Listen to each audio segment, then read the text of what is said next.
Well, good evening. It is Wednesday night. I guess it's September the whatever day it was after the first opening weekend, and I find myself out at Festival Park just kind of checking out how the site managed to survive its first weekend. There's a little work going on. A few of the buildings obviously were not quite ready yet, hadn't been painted. So down at Crepes and Cream, the ice cream dessert shop, they've been doing some painting today. There is signs of some of the buildings getting their lower levels. All the buildings were supposed to have those panels built and installed, so they would actually go down to the ground, and just time ran out. The insides of the merchant shops were also supposed to have wallings and detailing and things like that. Again, time just ran out, so a lot of that didn't get done. Well, today we see signs going up at the Canterbury sausage place. They're getting their little posts set up for hanging their sign from it. We see Drago and his crew over there with the blacksmith. They're moving into the corner of Main Street with just more stuff than you could ever possibly imagine. Go in and ask to see the little thumb keychain. So there is some activity here, but this is the most peaceful night I've ever seen the site since construction began. There's not a single bulldozer, no hammering. Kind of creepy. Now the ground is still a little muddy. There were a lot of rains on Saturday night and Sunday night, even caused the parking lot to have to kind of be closed down for up-close parking on, I guess it might have been Monday, so that was very inconvenient. But there are some plans this week to do more construction on the site. They're talking about finishing the permanent seating that was supposed to be installed at the various stage locations, so maybe we can get rid of those big hay rack rides that had to be pulled in at the last moment to give, at least some seating there. And there's still tons and tons and tons of wood chips along the back, so that can be brought in to give another layer on the corner areas where they need to actually get some coverage there. The gravel looks like it's holding up pretty well though, but let's just hope for a drier second weekend. Now if you came out during the opening weekend for more than one day, you might have noticed that there were a lot of changes going on, little small things. Signs were being put up. I'm not sure if this one was here or not, but there were a number of signs I noticed that they got put up on Sunday or Monday. Some more decorations were being done. A lot of things were going on during the weekend. Hopefully there can be some landscaping done where they had built these flower beds. They were literally moving the stones up, right up until the time that the gate opened on Saturday. So it's just a good testament of all the people that were trying to get this project opened in time, in spite of being set back about a week or so towards the rain. If you've been watching these videos, you might notice there was a certain point where I stopped asking Rick Flat how they were doing on the schedule. That was the point when it looked like they were starting to get behind, and I figured I should just leave them alone. Well, I didn't get much video during the actual festival. In fact, about the only thing I did was spend an hour or so interviewing all the merchants I could find. I missed Amos. He was incapacitated at the moment, and I didn't get to talk to any of the people that were in our buildings on Main Street. But beyond that, I took some pictures, again, not as many as I wanted to. I'll try to get those posted with a link from the DM Ren Faire site soon. Now, there were a lot of interesting things happening opening weekend, including a little game that we ended up calling Quest for the Chest, where one of the groups of pirates decided to take the treasure chest. You might remember seeing it in the TV commercials. Well, we had it down on the sandy beach. And as people walked over in the morning, we had a couple of pirates down there digging in the sand and doing a little show scene.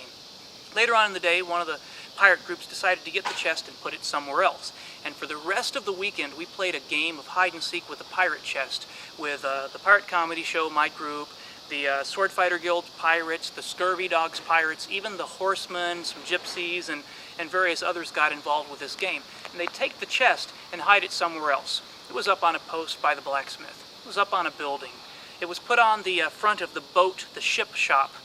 It was buried in the sand on the beach, covered. Thanks a lot, Scurvy Dogs. It was attempted to be put up on a balcony when it got snatched right out from under me and ended up on the very top corner of the castle, and on and on and on. So if you come out over the next 2 weekends, you're probably going to see this game continue. When you do, if you see somebody running with my chest, be sure to come find the yellow pirate, not me, not the yellow one in the Scurvy Dogs. Let me know where they're putting it, because it went missing for hours while I was trying to find the darn things last weekend. Well, I said that pretty much everybody was gone, but look who I found. It's Kevin Coble? No, Kevin, what's your name? Coble. All right. It's Kevin and Nicole? Skelly. Nicole, is it Nicole? Yes. I remembered some names. Now Kevin is one of those recovering jouster types that finally got tired of being hit in the head a lot and decided that since he ate so much dirt as a jouster, maybe he would just turn that into his next career. So they've been joining us as the Muddy Misfits. Is that right? No. No. What have you been? The Muddy Misfits. See, now this is why I should have taken their advice. Nicole, I'm going to talk to you. Tell us a little bit about what your show was this weekend. We play in the mud. Excellent. Good, good, good. And with your partner's stunt ability, he doesn't just get muddy, but he dives into the mud and does backflips and juggles fire and sword swallows. Mm-hmm. Except for the last part. Yeah. Yeah. The mud Not part, intentionally. The mud part's true. Okay. So, how did your shows go? Was the mud clean enough for you? It was cold enough. Yeah. It was cold. You gonna do it again next weekend? Yes. Yes. Should people come out? They have to see the Muddy Misfits, Yes. and they have to sit near the front row. In the front row. In the front row. Yes. I'm still Clamor cleaning for out the my front tights, row. by the way. So, all right. So I'm gonna let them go. Just thought I'd snag them while they were here. Yeah. Time to play with Final Cut. Okay. See y'all later. So there you go. A very peaceful, laid-back update on what's going on out here at Festival Park on a Wednesday night. I hope to see you out here the next 2 weekends. The middle weekend, of course, is our Celtic weekend. Put on your kilts if you got one. If not, come out and buy one from the Scots Dragon. And then the third and final weekend is a romance weekend. Good chocolates, good coffees, soup in a bread bowl, all kinds of things. And if you've been out here, take a moment to go by the website and send in some comments. We're getting a lot of really, really good constructive comments, things people are looking for, types of acts they'd like to see, things they liked, things they didn't like. And it's all up to you and folks like me to help turn this event into something that we want to have. I'm here just to play. You guys are here to play.